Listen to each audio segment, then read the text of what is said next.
Em primeiro lugar, muito bom dia a todos, sejam bem-vindos. O meu nome é Miguel Carrinho, portanto estou a fazer a abertura deste webinar na qualidade de coordenador da Comissão Especializada de Inovação, portanto que é a comissão que está a organizar este webinar que designamos por Covid-19, acelerador de decisões na inovação.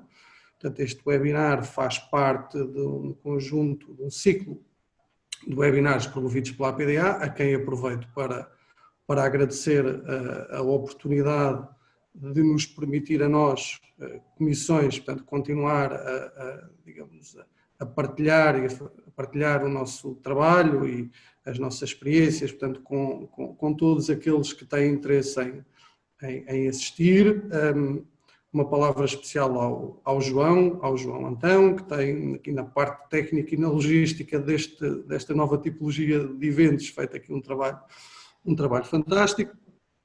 Pronto, e dizer que, efetivamente, este webinar e estes webinars são um bom exemplo de como esta situação, portanto, este contexto atual de pandemia, com todas as limitações que tem associadas, criou de facto aqui uma oportunidade e acelerou aqui a determinadas situações, a adoção de determinadas soluções e ferramentas que num outro contexto, porventura, seria muito mais lento. E a verdade é que este tipo de ferramentas, este tipo de eventos como estamos aqui a ter, como já tivemos outros antes, como teremos outros a seguir, eu diria que não substituem os eventos físicos, digamos assim, porque esse contacto físico, essa partilha pessoal é muito importante, mas parece-me que é também uma opção muito válida e nesse sentido arriscaria dizer que talvez no futuro,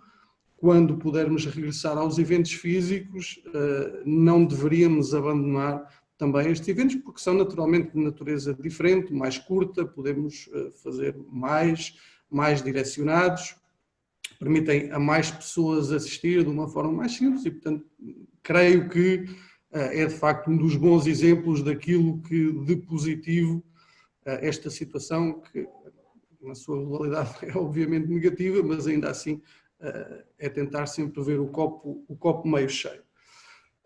Falar-vos também um pouco, aproveitar esta oportunidade para vos apresentar a Comissão Especializada de Inovação. Portanto, a Comissão Especializada de Inovação é uma das comissões especializadas da APDA, portanto, tem várias. A comissão foi criada em 2014, na altura enquanto grupo de trabalho, dando corpo a uma atenção especial e a uma importância acrescida que a APDA foi vendo naquilo que é a inovação. Portanto, e entendeu por bem, e em boa hora o fez, promover de facto a criação de um grupo de trabalho na altura, um grupo de reflexão, juntando pessoas de diversas entidades gestoras, portanto, de modelos diferentes, de dimensões diferentes, pessoas de áreas muito diferentes. A Comissão hoje tem 16 membros, temos pessoas de entidades gestoras em gestão direta, em gestão delegada, portanto, de SEMAG, de câmaras municipais, portanto, pessoas de empresas do Grupo Águas de Portugal, entidades gestoras grandes, entidades gestoras pequeninas. Temos pessoas depois das mais variadas áreas, portanto, desde a área financeira, pessoas com funções de gestão executiva, pessoas da área mais da inovação e sistemas de informação, pessoas mais da área da engenharia, da parte mais operacional, pessoas mais ligadas à sustentabilidade, portanto, no fundo, dando corpo àquilo que acaba por ser a realidade de inovação, que é uma coisa que é transversal a todas as áreas, deve ser transversal às organizações e, de facto, aquilo que tentamos fazer enquanto Comissão, antes de mais, é promover efetivamente um debate, uma partilha, reflexão sobre determinadas matérias e depois partilhar convosco, com todos aqueles que têm esse interesse, estas nossas ideias, estas nossas visões, estas nossas perspectivas. Temos feito, nesse sentido, algum trabalho, temos promovido vários eventos e este webinar, de facto, é um exemplo disso.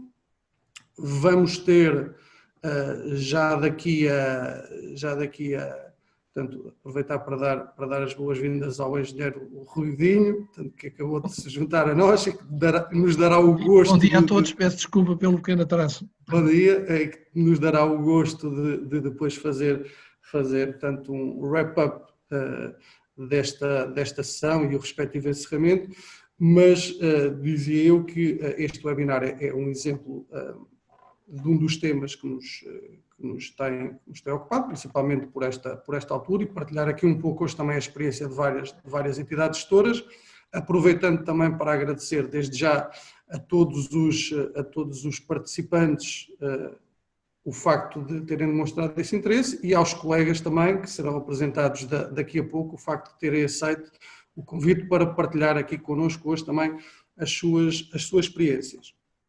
Dizer que, para além deste webinar que estamos a organizar, nós, Comissão Especializada de Inovação, portanto, estaremos a organizar um outro webinar que se vai realizar dia 16 de setembro, portanto, de ontem a 2 semanas, sobre um outro tema que parece estar muito na ordem do dia, naturalmente, que é sobre o teletrabalho.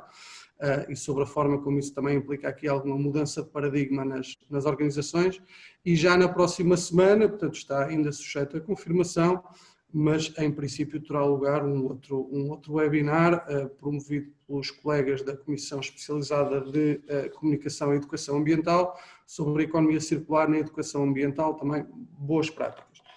Portanto, basicamente era isso, dizer-vos que este webinar, depois o Nuno, que vou apresentar já de seguida, também o explicará, mas vamos ter as intervenções por parte dos vários oradores, depois no final teremos a oportunidade, um período para questões e respostas, portanto o Nuno também o explicará, mas depois têm disponível o módulo Q&A cá em baixo, portanto onde vão poder colocar as vossas questões, agradecendo que sempre que possível se identifiquem, para facilitar depois a resposta e, se possível também, se a pergunta for dirigida a algum dos oradores em particular, que possam identificar o destinatário da questão. Bom, sem perder muito mais tempo, vou aproveitar para fazer aqui a apresentação do nosso moderador, portanto, o meu colega e amigo Nuno Laranjo,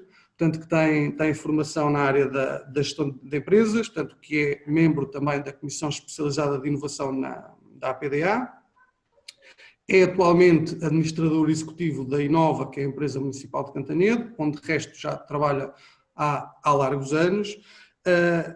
A Inova é uma empresa municipal em modelo de gestão delegada que serve cerca de 35 mil habitantes. Nós hoje vamos fazer aqui este enquadramento, também um breve enquadramento das entidades gestoras onde trabalham os vários oradores, também para fazer um pouco esse enquadramento e permitir às pessoas depois contextualizar um pouco melhor as intervenções dos vários colegas. Antes de passar a palavra ao Nuno, portanto, referir só também que vamos ter aqui o apoio também na moderação da Patrícia Mestre, que também é membro da Comissão Especializada de Inovação, que é atualmente chefe de divisão de empreitadas e urbanizações nos SEMAS da Almada, portanto, e que vai ficar aqui com a missão muito importante de fazer depois a gestão aqui das questões que os participantes vão colocar. Portanto, e basicamente era isto que vos queria dizer. Mais uma vez agradecer a todos a vossa presença e esperar que de facto esta nossa partilha de experiências, esta nossa conversa possa ser útil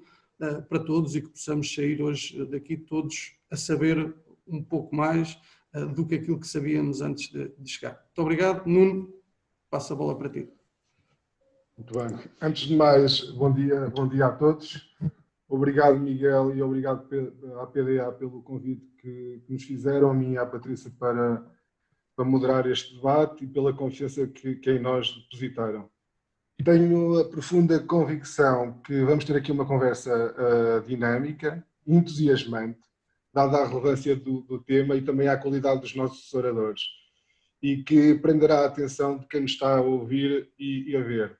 Também tenho a certeza absoluta que no final vamos ficar mais ricos em conhecimento, que é no fundo o que se pretende com estas sessões. Começaria pela relevância do tema. Inovação porquê na nossa indústria, inovação porquê no nosso setor. Covid, porque é que para além de ser uma ameaça, também foi, é e será uma oportunidade para que as nossas entidades gestoras, ou que nas nossas entidades gestoras consigamos andar mais depressa e que no que diz respeito à incorporação de processos e tecnologias inovadoras no nosso negócio. Diria que inovação, porque para sermos vistos como um setor que acrescenta valor, temos que ter práticas inovadoras. Temos que sair daquele tradicional conservadorismo que nos caracteriza e perceber que essas práticas nos ajudarão a resolver alguns problemas e alguns desafios, nomeadamente aqueles que incluem o envelhecimento das infraestruturas, a redução das perdas e das afluências indevidas, a qualidade e a quantidade da água, a garantia de adequados níveis de serviço e a melhoria da eficiência operacional. Diria também que Covid como acelerador de decisões de inovação, porque mesmo sabendo que em março de 2020 havia muitas entidades gestoras no nosso país em que a inovação já fazia parte do seu ADN, do seu mindset, havia muitas outras que não, e que necessitavam de um empurrão. Portanto, julgo que no futuro vamos ver reforçados os investimentos em telegestão, em automação, no digital e no próprio trabalho remoto. Posto isto, esta breve apresentação do tema e da relevância do mesmo, passaria à apresentação dos oradores e da Patrícia Mestre, que me ajudará na gestão das perguntas que depois serão colocadas pelos participantes. Começaria pela Rita Isidro, engenheira civil do ramo hidráulica, diretora do Departamento de Águas e Ambiente da Higiene Urbana da Câmara Municipal do Barreiro, uma entidade gestora em modelo de gestão direta que serve cerca de 80 mil habitantes. Temos também connosco o Frederico Lopes, engenheiro eletrotécnico e de computadores, com pós-graduação em Gestão de Tecnologias de Informação, membro da Comissão Especializada de Inovação da APDA, diretor de Inovação e Sistemas de Tecnologias de Informação das Águas do Norte, uma entidade gestora multimunicipal em Alta, em modelo de gestão concessionada que presta serviços a 1,3 milhões de habitantes e também com a gestão em baixa, em modelo de parceria pública com outros municípios, servindo cerca de 80 mil clientes. Temos também o Pedro Vieira, engenheiro civil, membro da Comissão Especializada da APDA, diretor de Sistemas de Informação e Inovação das Águas do Porto, uma entidade gestora em modelo de gestão delegada, que serve cerca de 200 mil habitantes.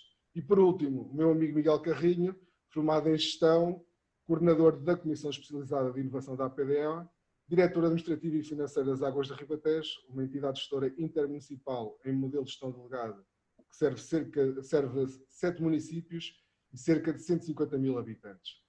Como moderadora, temos a Patrícia Mestre, engenheira civil, membro da Comissão Especializada de Inovação, chefe de divisão dos Chemais da Almada, um serviço municipalizado que serve cerca de 170 mil habitantes.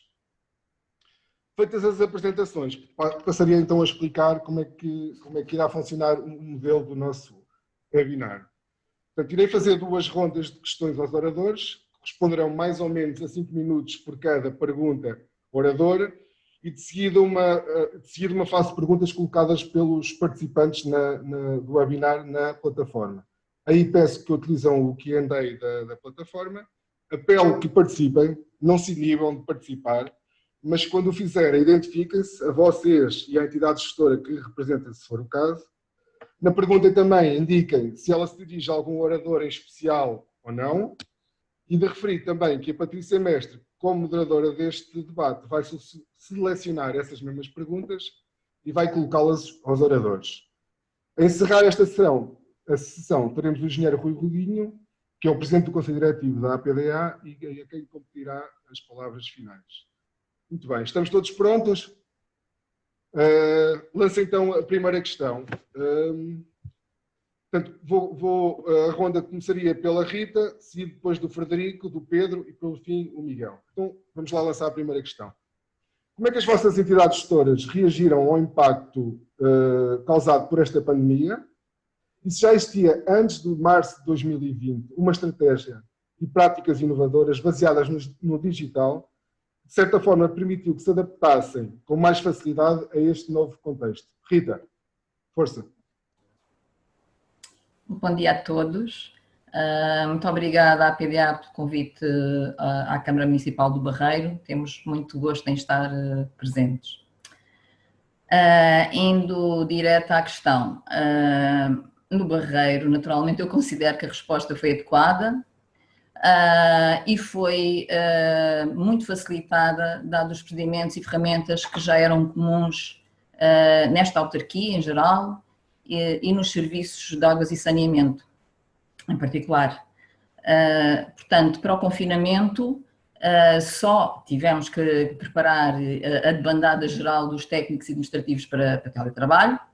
Isso foi fácil porque a informática garantiu o acesso remoto à intranet municipal. Também foi fácil porque muitos trabalhadores tinham computadores pessoais que puderam utilizar para o seu trabalho.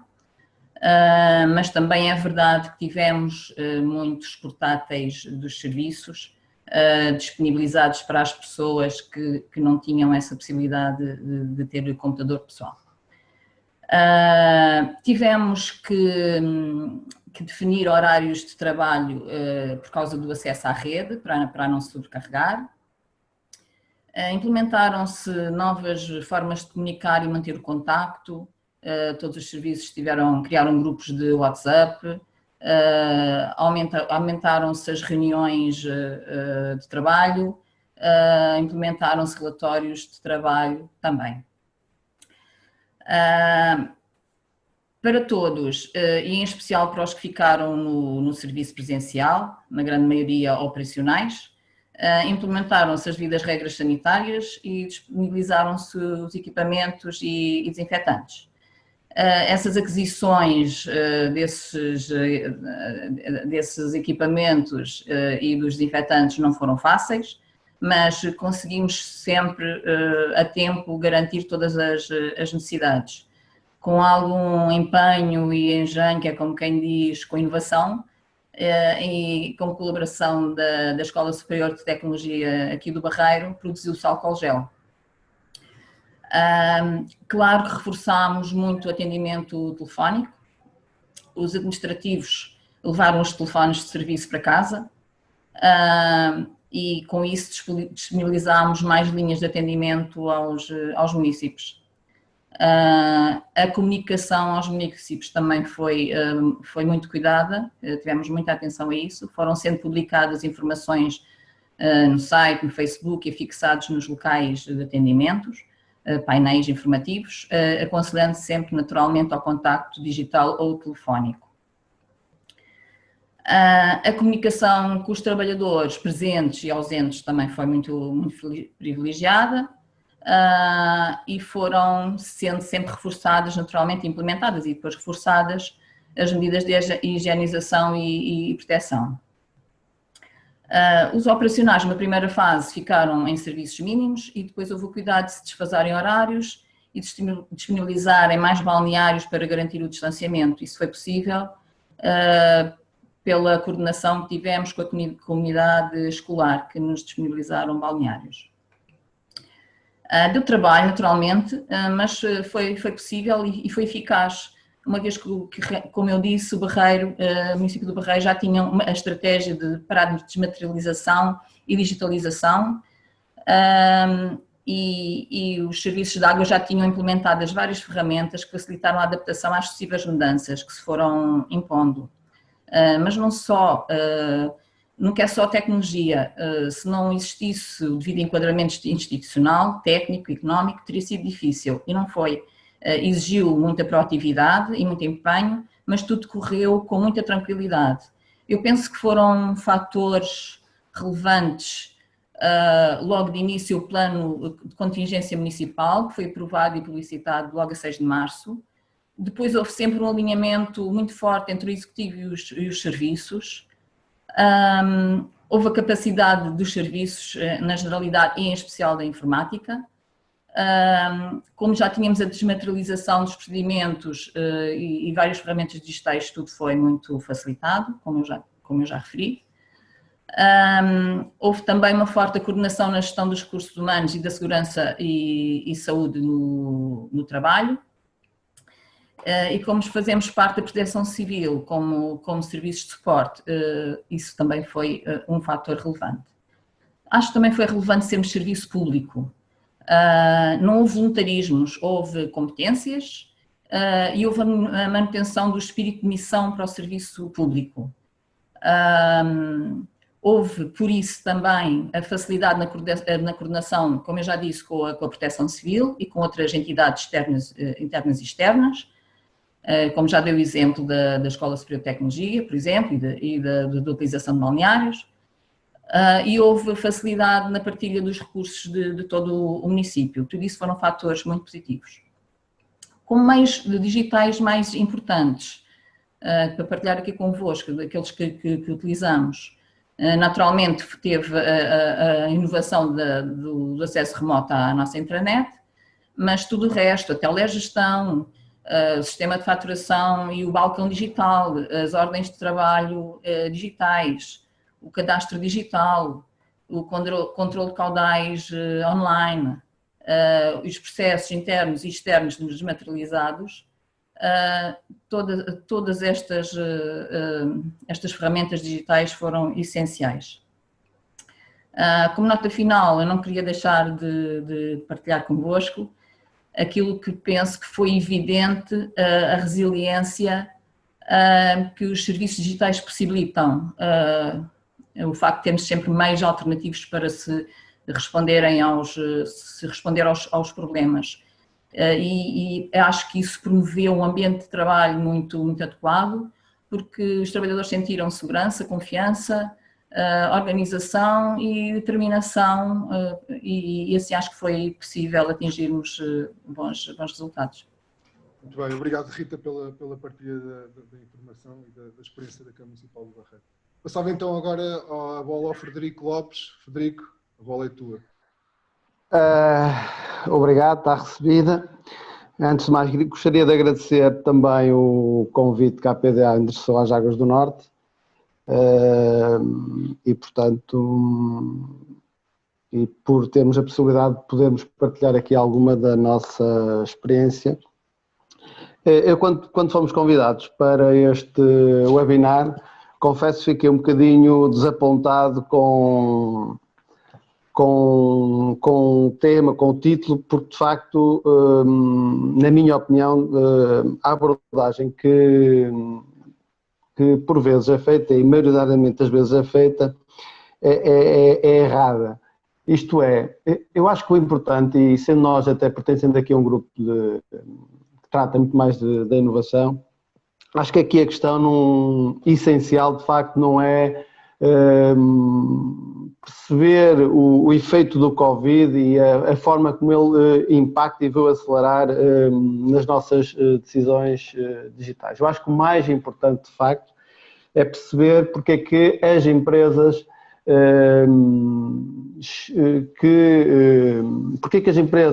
houve empresas, de facto, que não sentiram ou sentiram menos o efeito Covid e, portanto, eu acho que se recentrarmos a discussão desta forma, se calhar vamos tirar aqui conclusões bem mais interessantes. E, portanto, não devemos perguntar se o Covid veio acelerar as decisões de inovação, devemos sim perguntar o que é que a inovação pode fazer para nos preparar melhor para este tipo de cenários. Eu acho que esta é a grande questão. E, de facto, se fizermos a discussão nestes moldes, vamos, de facto, dar uma importância que eu acho que não tem sido dada pela maioria das empresas na inovação. E, de facto, a inovação prepara as empresas para este tipo de cenários e, de facto, torna as empresas, como a Rita disse muito bem, torna as empresas muito mais resilientes. Depois, outro erro que é comum é achar que a tecnologia e as plataformas digitais resolvem todas estas questões. E o que é errado a meu ver, e a Rita falou muito bem, portanto, há outras dimensões que a inovação toca e que, de facto, ajudam à nossa preparação neste tipo de cenários pandémicos. Relativamente ao digital, para além da tecnologia, eu acho que há uma teoria que eu defendo, é que eu acho que os informáticos, muitas vezes a minha classe é catalogada, é de facto das classes mais bem preparadas para este tipo de cenários. No mundo, nós, os informáticos, vivemos em cenários pandémicos há mais de 40 anos. Portanto, há mais de 40 anos que nós somos bombardeados com vírus nas nossas redes e há mais de 40 anos, todos os dias há vírus novos e todos os dias temos que vacinar os nossos computadores. E, portanto, eu considero que nós somos provavelmente a classe mais bem preparada e, portanto, para nós foi natural haver mais um vírus. E, portanto, eu acho que o importante, e no digital foi de facto, não foi a tecnologia, foi de facto a forma que o nosso mindset estava de facto preparado para reagir e se calhar conseguimos transmitir esta tranquilidade, esta normalidade a todas as outras áreas. E, portanto, para mim, mais um vírus, mais Covid, menos Covid, é um cenário que eu convido todos os dias e, portanto, a minha preocupação todos os dias é arranjar vacina para os vírus que andam por aí. E, portanto, o mindset digital para o qual nós fomos preparados ao longo destes anos, repito, há cerca de 40 anos, e eu lido nisto há mais de 10, portanto, acho que foi de facto o fator aqui mais importante, para além da questão tecnológica que a Rita já falou. Outro aspecto também é relevante, é de facto a nossa organização ser uma organização muito dispersa geograficamente e, portanto, as organizações têm apostado em muitos modelos centralizados e, de facto, isto torna os nossos sistemas muito menos resilientes. E eu confesso que o facto de nós termos aqui uma infraestrutura, uma organização muito dispersa, permitiu-nos, ao longo destes anos, trabalhar muito mais de forma colaborativa e trabalhar em rede. E, portanto, isto ajudou em todo este processo. Portanto, no nosso caso, quando foi necessário tomarmos as medidas, as preocupações do nosso plano de contingência, de facto, a única coisa que mudou foi o local onde passamos a trabalhar, porque tudo o resto continuou a funcionar da mesma forma. Portanto, eu acho que este aspecto e esta reflexão que as empresas têm que fazer, de facto, de começar a trabalhar se calhar noutros moldes, não de forma tão centralizada, mas de facto trabalhar em rede e de forma mais colaborativa, acho que é um aspecto bastante importante. Outro aspecto e que contribui para a criação de postos de trabalho digitais. Portanto, esta questão geográfica e de dispersão ajuda de facto a enraizar e a consolidar postos de trabalho mais digitais. Outro aspecto também acho que é fundamental é de facto a nossa administração e a gestão de topo estar perfeitamente alinhada e apoiar de há largos anos atrás esta estratégia digital e esta visão inovadora e, portanto, eu acho que é um fator essencial de sucesso, é de facto haver este apoio da administração e felizmente, no nosso caso, a administração tem tido esta visão e, portanto, o que nos permitiu chegar a esta situação e encará-la com bastante normalidade.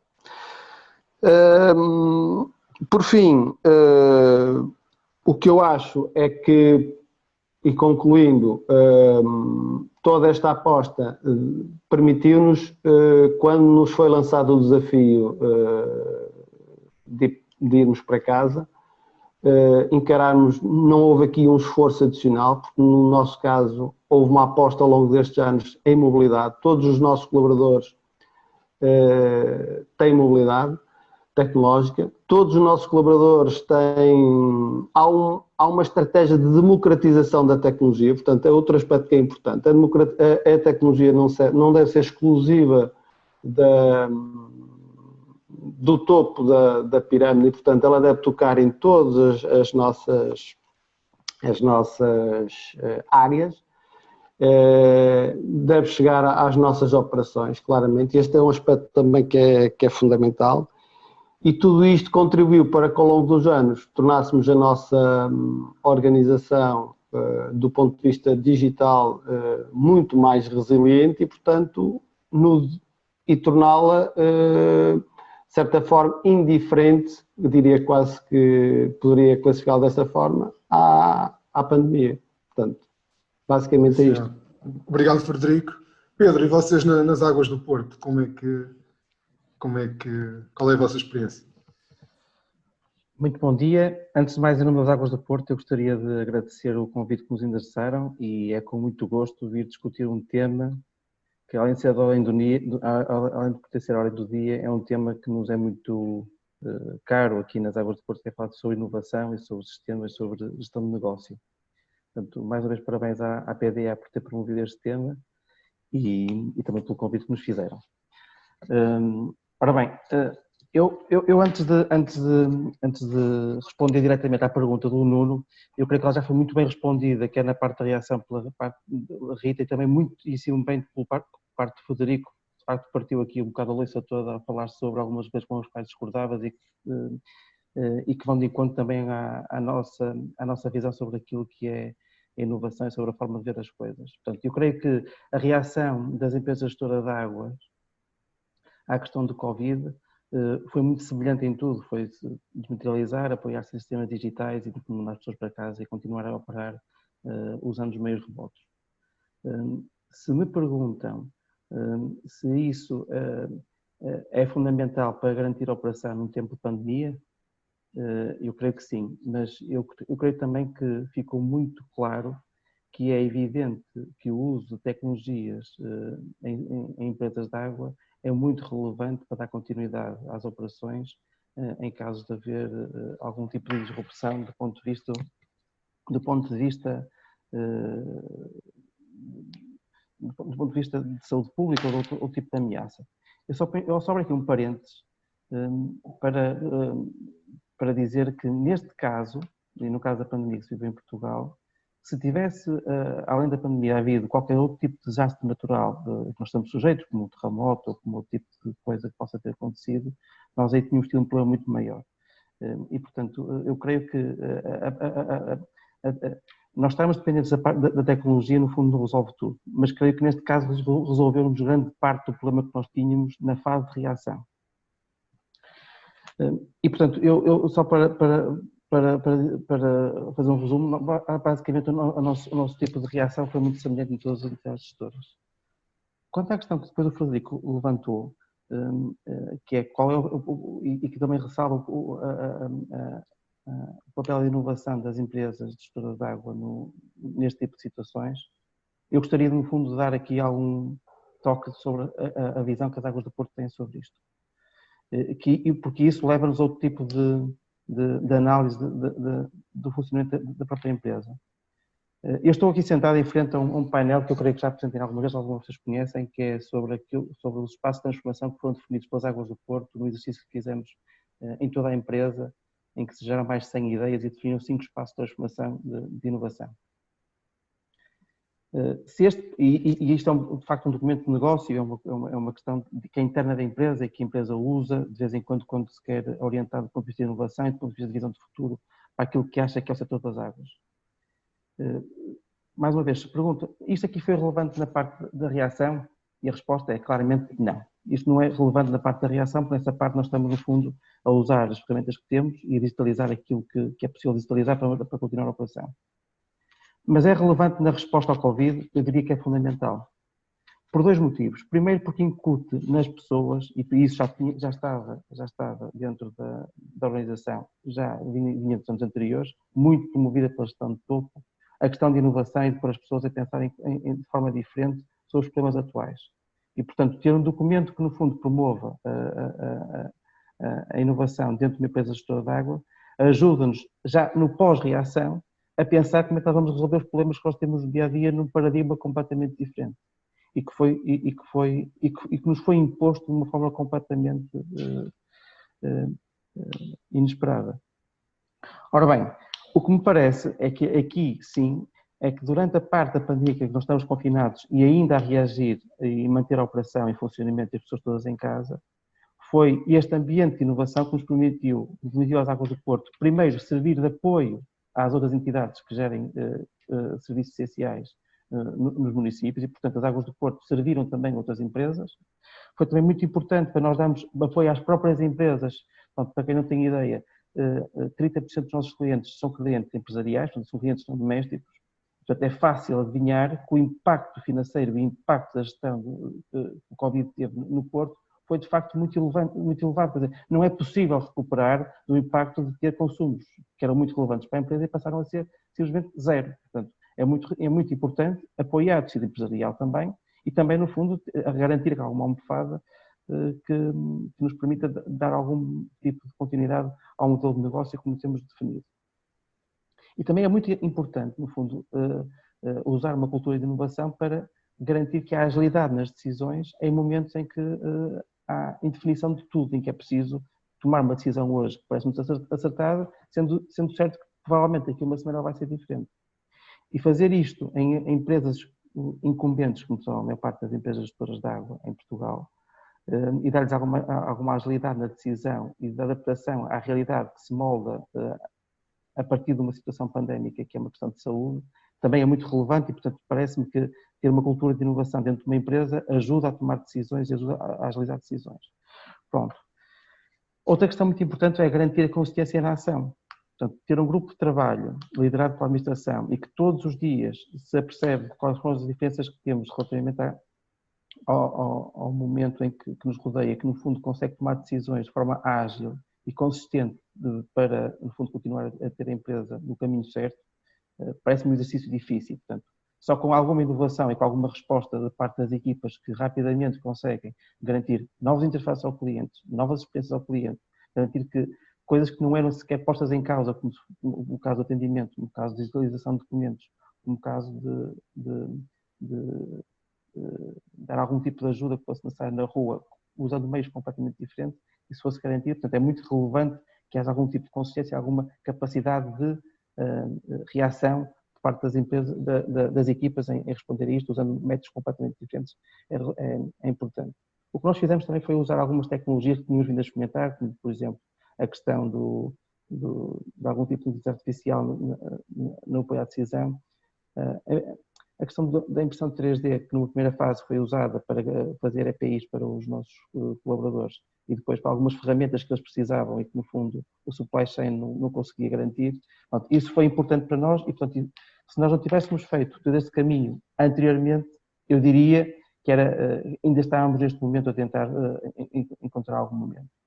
Sendo certo que, à partida, o que foi muito importante foi o trabalho todo que foi feito anteriormente, nomeadamente na organização de processos e adaptação de pessoas, usando tecnologia para alterar de forma drástica algum tipo de experiências que os nossos clientes tinham. Dou o exemplo, por exemplo, da questão do licenciamento. O Porto, com o boom imobiliário que sofreu nos últimos anos, teve a tempestade perfeita que nos provoca um pesadelo na questão do licenciamento predial. Se não tivesse sido feito o trabalho um ano antes, é quase adivinhatório, muito intenso pelas equipas de gestão dessa parte e que no fundo alteraram os processos, adaptaram pessoas e depois disso usaram a tecnologia para alterar a própria experiência do cliente, eu tenho a certeza absoluta que nós não tínhamos respondido tão bem e garantido o serviço que tivemos.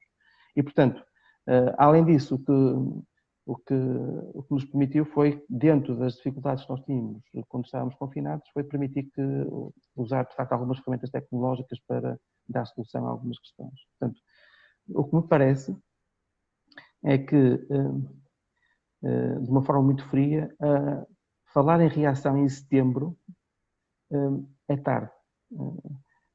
Em setembro nós devemos estar a pensar como é que nós vamos aproveitar o Covid para, de uma vez por todas, fazer as alterações que são necessárias fazer neste tipo de serviços que é fundamental à garantia da saúde pública no nosso país.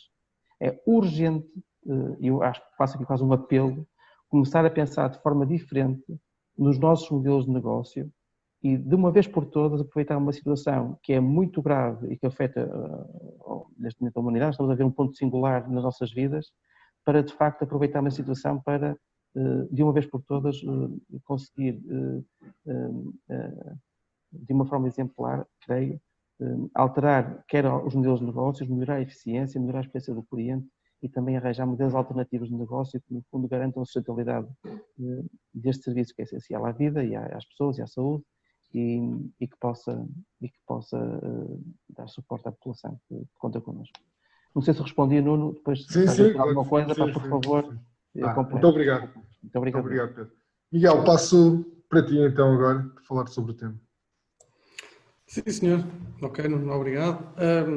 Isto é sempre aquele papel um bocadinho ingrato, portanto, que é aquele que fala no fim, portanto, e já quase tudo foi dito, mas vou tentar ainda assim poder acrescentar alguma coisa à nossa discussão. Portanto, primeiro, dizer que, quase que fazendo aqui um bocadinho, ou tentando fazer a quadratura do círculo, que é...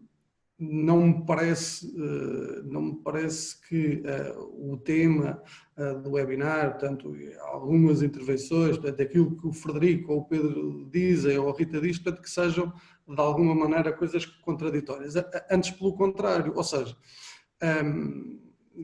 parece-me a mim, portanto, tanto quanto pude perceber, a ideia deste webinar é, no fundo, promover esta discussão e acho que se por um lado, portanto, olhar um bocadinho para esta reação, como dizia agora o Pedro, mas numa perspectiva que me parece que é uma perspectiva muito construtiva, que é a de, e provavelmente essa será uma das conclusões que vamos poder tirar, é que no caso das entidades gestoras que de facto já antes da pandemia tinham de facto uma estratégia e uma aposta em determinadas ferramentas, em determinadas soluções, portanto, em ter a sua estrutura, portanto, mais preparada para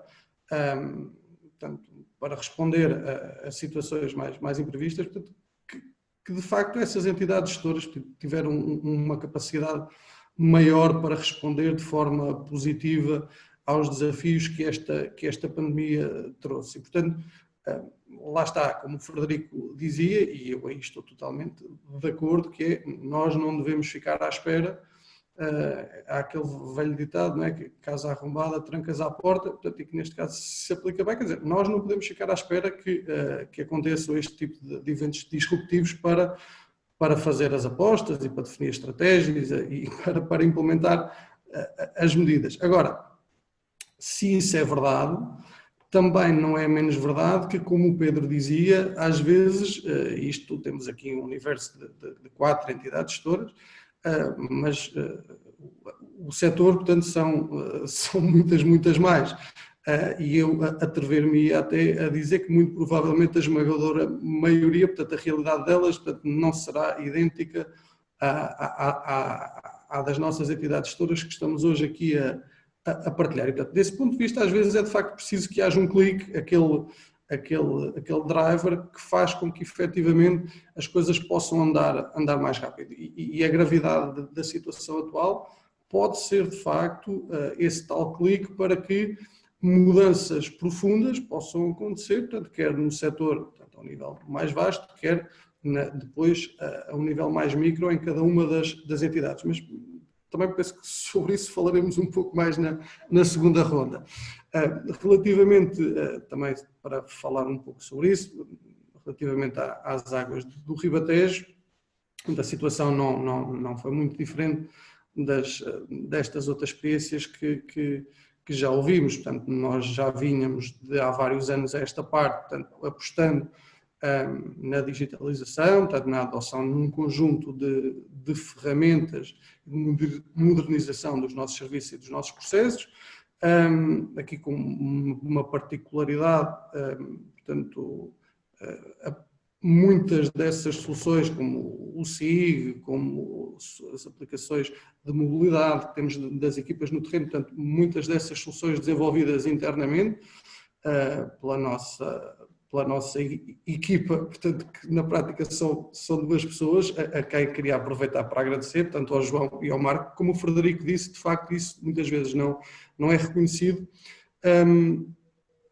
Se as coisas funcionaram tão bem nesta transição, portanto, ali naquele período em que de repente toda a gente teve que ir para casa, Portanto, foi muito graças a essa preparação e não só à preparação, depois também ao esforço, à dedicação e à disponibilidade, tanto das pessoas da informática e dos sistemas de informação, que efetivamente foram fundamentais para garantir que a máquina continuava a funcionar. E, portanto, essa palavra também de reconhecimento para eles e de agradecimento. No nosso caso, portanto, efetivamente tínhamos já, desde praticamente da criação da empresa, portanto, que se optou por, lá está, muito por força da realidade da empresa, que é um pouco semelhante também à das Águas do Norte, com uma grande dispersão territorial, portanto, nós temos pessoas a trabalhar em vários locais, mesmo aquelas que trabalham na sede com muita frequência têm que se deslocar a outros locais e, portanto, tínhamos praticamente toda a gente já com todo o corpo técnico da empresa com computadores portáteis, portanto com internet móvel, as nossas equipas no terreno com tablets, com PDAs. Já tínhamos também, já há muitos anos que me lembro, portanto, VPNs que nos permitiam aceder remotamente à infraestrutura da empresa. Aliás, já era frequente, ainda obviamente numa base mais pontual, poder trabalhar a partir de casa. E isso, toda essa aposta ao longo dos anos permitiu-nos, de facto, responder com muita naturalidade àquele desafio, quer dizer, e literalmente de um dia para o outro, nós colocámos as pessoas a trabalhar em casa, quer dizer, praticamente sem isso se sentir. A única coisa basicamente que tivemos que fazer, e aí também enaltecer a resposta pronta do nosso operador, portanto, aumentámos a largura de banda, portanto, da nossa infraestrutura, porque obviamente, quer dizer, de um momento para o outro, tínhamos pontualmente algumas pessoas a aceder de fora, portanto, e de repente esse volume aumentou muito, portanto tivemos que aumentar um pouco a largura de banda, mas isso aconteceu com muita naturalidade. Dizer que, portanto, e este não é hoje o tema, portanto, e vamos, aliás, como referi, ter um webinar especificamente sobre isso, portanto, a questão do teletrabalho, portanto, creio que foi talvez um dos pontos mais positivos de toda esta situação, porque quer queiramos, quer não, a verdade é que se não tivesse sido esta pandemia, provavelmente íamos chegar lá, mas íamos demorar muitos anos até lá chegar. E eu creio que neste momento estão reunidas as condições, não para ter, na generalidade dos casos, as pessoas a trabalhar ou a 100% em teletrabalho, mas, e é para isso que se aponta, portanto, ter aqui um modelo híbrido em que as pessoas estão alguns dias em teletrabalho e estão alguns dias no escritório. Dizer, por exemplo, que neste momento a minha entidade gestora, e ao contrário daquilo que acontece com muitas outras que conheço, mantém o teletrabalho como ferramenta. Os técnicos, hoje aquilo que evoluímos um pouco, talvez para este modelo mais híbrido, em que as pessoas já vão alguns dias ao escritório, mas maioritariamente mantém-se em teletrabalho. Dizer também que aquilo que muitas vezes para nós, Águas do Ribatejo, é de facto uma desvantagem, dizer que nós servimos os tais cerca de 150 mil habitantes que o Nuno referiu no início, num território com quase 3.300 km². Isto é mais ou menos equivalente à margem norte da área metropolitana de Lisboa, tem quase 3 milhões de pessoas, tem não sei quantas entidades gestoras, e de facto nós temos um território muito vasto, temos os meios dispersos no terreno. Isto neste contexto de pandemia, por exemplo, ajudou, ou seja, não temos muitas pessoas concentradas a iniciar o seu dia de trabalho numa mesma instalação, temos muitas instalações, todas elas têm que estar equipadas com balneários, temos muitas viaturas e de facto isso neste contexto de pandemia acabou por ser importante. Diria que, de um modo geral, conseguimos, tal como estas outras entidades, responder bem. Foi um desafio, ainda assim foi um desafio grande, porque, e falarei um pouco disso também depois na segunda ronda, mas eu creio que temos que trabalhar muito ainda as mentalidades das pessoas. E se é verdade que quando estamos a um nível mais... não sei, talvez eu no caso da minha entidade, quer no caso da gestão de topo, quer no caso das FIAs, quer no caso dos técnicos, diria que não há grandes dúvidas de que as pessoas estão predispostas e abertas a ter este pensamento mais proativo, esta atitude mais proativa.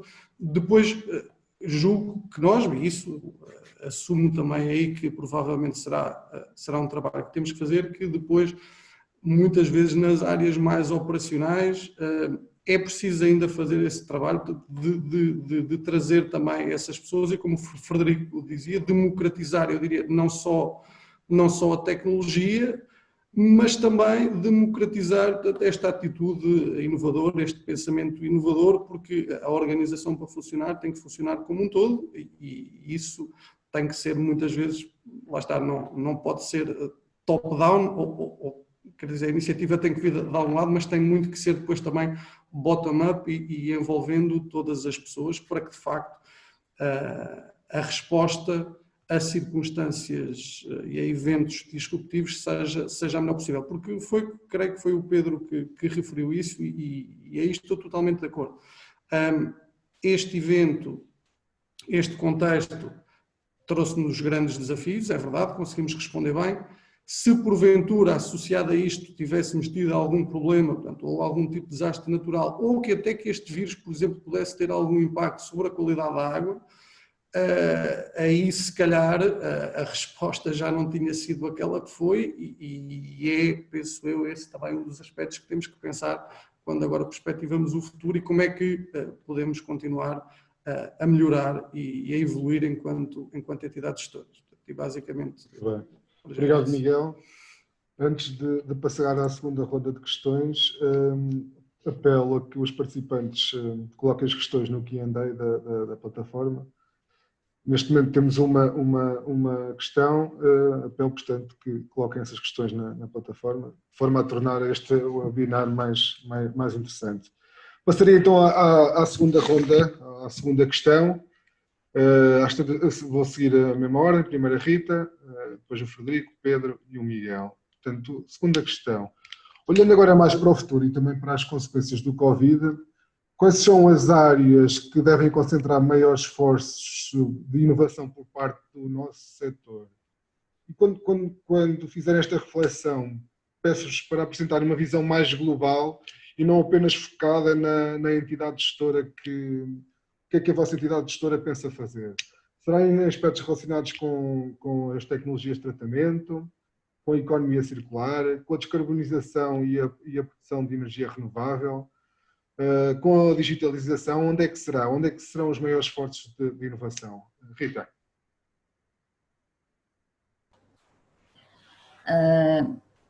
Eu acho que a preservação do ambiente, não é? E será com certeza uma prioridade. E com isso aumento no nosso setor, aumento de eficiência, poupança de recursos, melhoria da qualidade ambiental, que se traduz, por exemplo, em controlarmos cada vez melhor as perdas, reduzirmos consumos, anularmos transferências indevidas, reutilizarmos, enfim, eficiência. Claro que a reboque e associada a esta questão ambiental vem a economia circular e a descarbonização e a utilização de fontes renováveis de energia.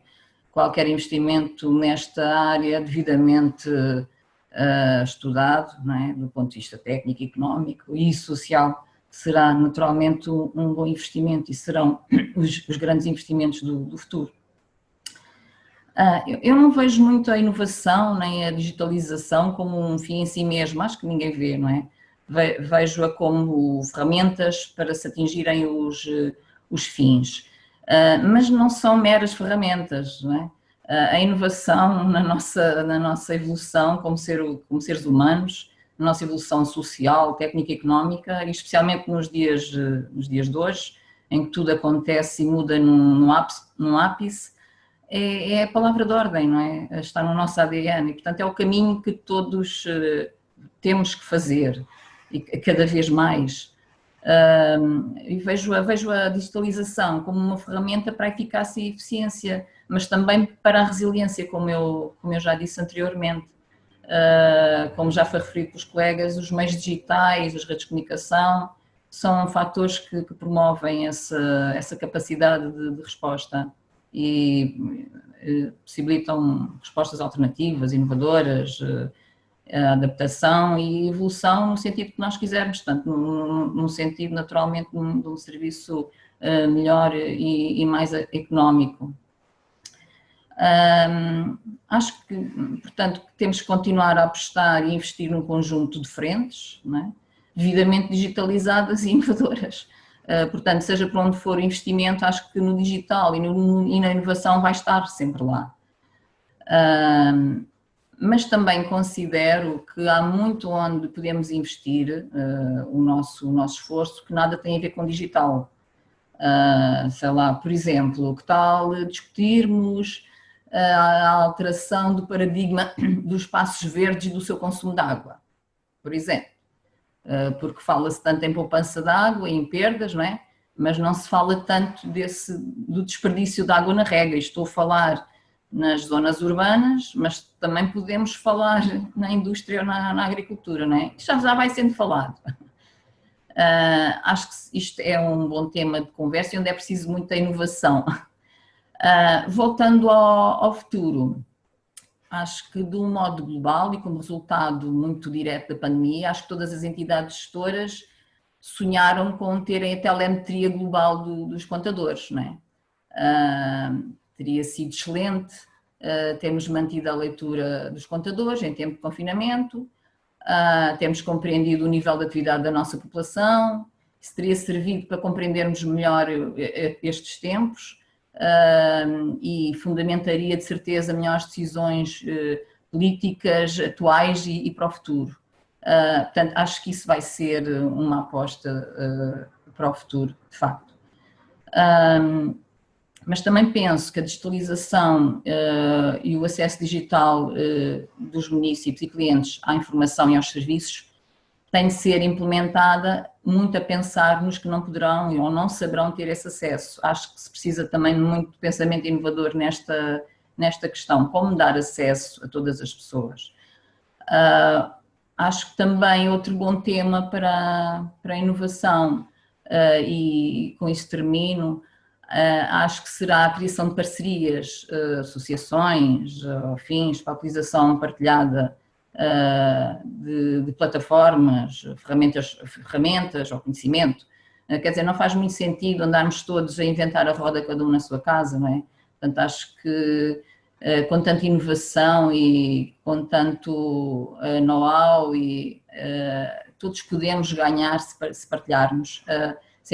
Acho que a PDA e em especial a Comissão para a Inovação pode ter aí um papel muito, muito relevante. Acho que está a ter, isto é um bom exemplo disso e pronto, e parabéns. Muito obrigado, Rita. Frederico, qual é que é a tua visão? Onde é que se devem concentrar os maiores esforços de inovação no nosso setor? E pensando que inovação não é só digitalização, é muito mais do que digitalização. Portanto, gostava de ouvir a tua visão, a tua opinião sobre. Sim, eu ia começar por fazer um bocadinho essa provocação, digamos assim. Acho que também há aqui um erro que é comum em muitos de nós, que é de facto achar que a inovação se reduz à digitalização. Há também aqui outro erro que é muito frequente, é confundir a novidade com inovação. Eu acho que é importante termos isso presente. A minha visão, eu acho que há aqui alguns eixos que vão ser importantes no futuro explorarmos.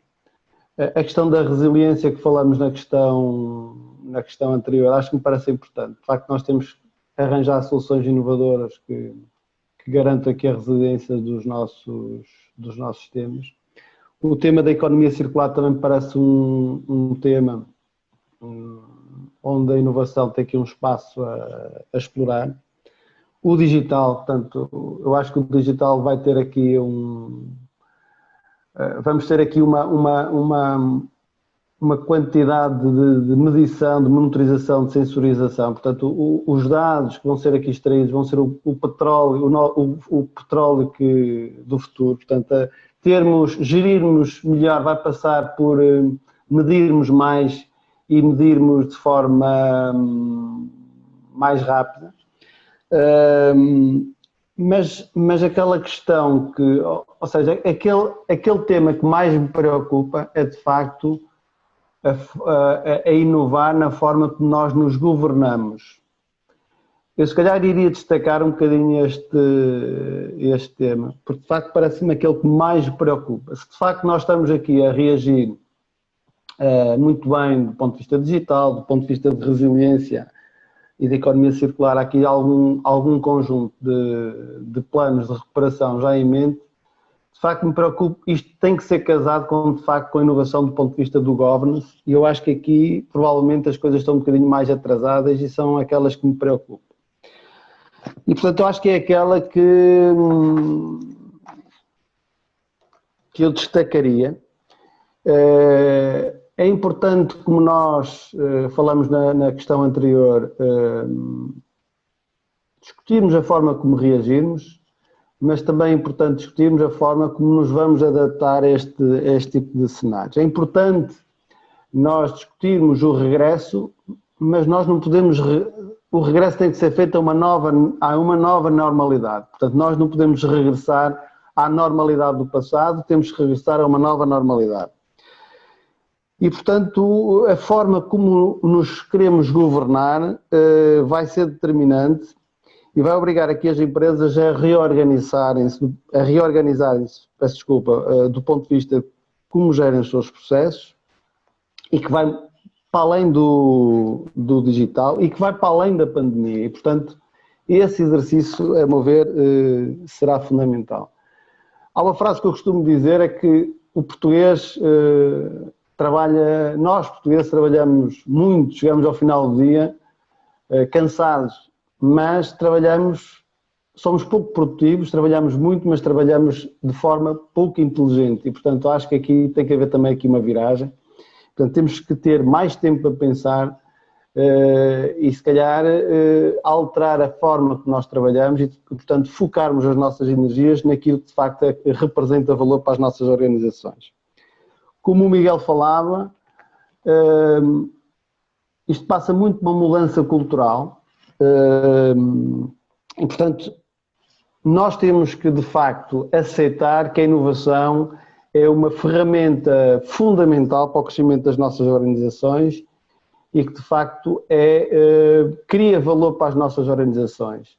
E eu não acredito, e, portanto, isto tem que passar muito por uma mentalidade, tem que passar muito por uma cultura que tem que ser enraizada e evangelizada nas nossas entidades. E isto obriga, de facto, a fazer aqui uma reflexão na forma como trabalhamos. Se calhar, temos que, para nós tem que ser indiferente onde as pessoas trabalham. Se trabalham em casa, se trabalham no norte, se trabalham no sul, se trabalham no interior ou no litoral. Portanto, isto tem que ser visto do ponto de vista laboral. Temos que deixar de olhar, tem que deixar de ser importante se a pessoa trabalha 8 horas, 7 horas, 5 horas, 10 horas. Tem que deixar de ser importante se a pessoa trabalha à noite, à tarde. Portanto, o importante, de facto, é olhar se as pessoas cumprem com, de facto, o que está estipulado e com os indicadores.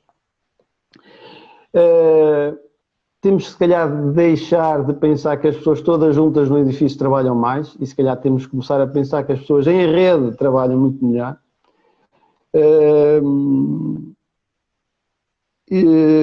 Se calhar, portanto, há aqui boas notícias no sentido de que vamos ter aqui um pacote de financiamento, se calhar por um conjunto de países que nos vão passar aqui um cheque e depois vamos, se calhar, gastar parte desse valor a comprar produtos que são dos países que nos vão emprestar o dinheiro. Portanto, se calhar temos que aproveitar esse financiamento que é canalizado para alavancar aqui algumas indústrias e empresas portuguesas para enriquecer o conhecimento dos portugueses e, portanto, se calhar não comprarmos exclusivamente tecnologia estrangeira. Nós não podemos, temos que ser mais ágeis, não podemos ter processo de contratação a durar anos e anos e anos, e portanto tem que haver aqui alguma inovação do ponto de vista da contratação, é fundamental. E outro aspecto que me parece importante é do ponto de vista social. Também temos que ser inovadores do ponto de vista social. E vamos atravessar aqui, acho que um período muito complexo e provavelmente, por exemplo, na forma como nós contratamos, poderá fazer sentido incluirmos obrigações no sentido de incluir pessoas com mais baixos rendimentos, com franjas da sociedade mais excluídas, com aproximar, se calhar, a população mais idosa e, portanto, nós julgo também na inovação social temos aqui um papel importantíssimo a desempenhar. Concluía dizendo que, de facto, nós não vamos conseguir resolver os problemas antigos com soluções do passado. É importante não continuarmos a continuar a trabalhar como antigamente, porque senão não se vão abrir novas portas e, portanto, temos de facto começar a pensar, a trabalhar de forma... Temos de ser disruptivos de facto com o passado, porque senão não vamos resolver as soluções, os problemas de futuro. Obrigado, Frederico, pela tua clareza na exposição.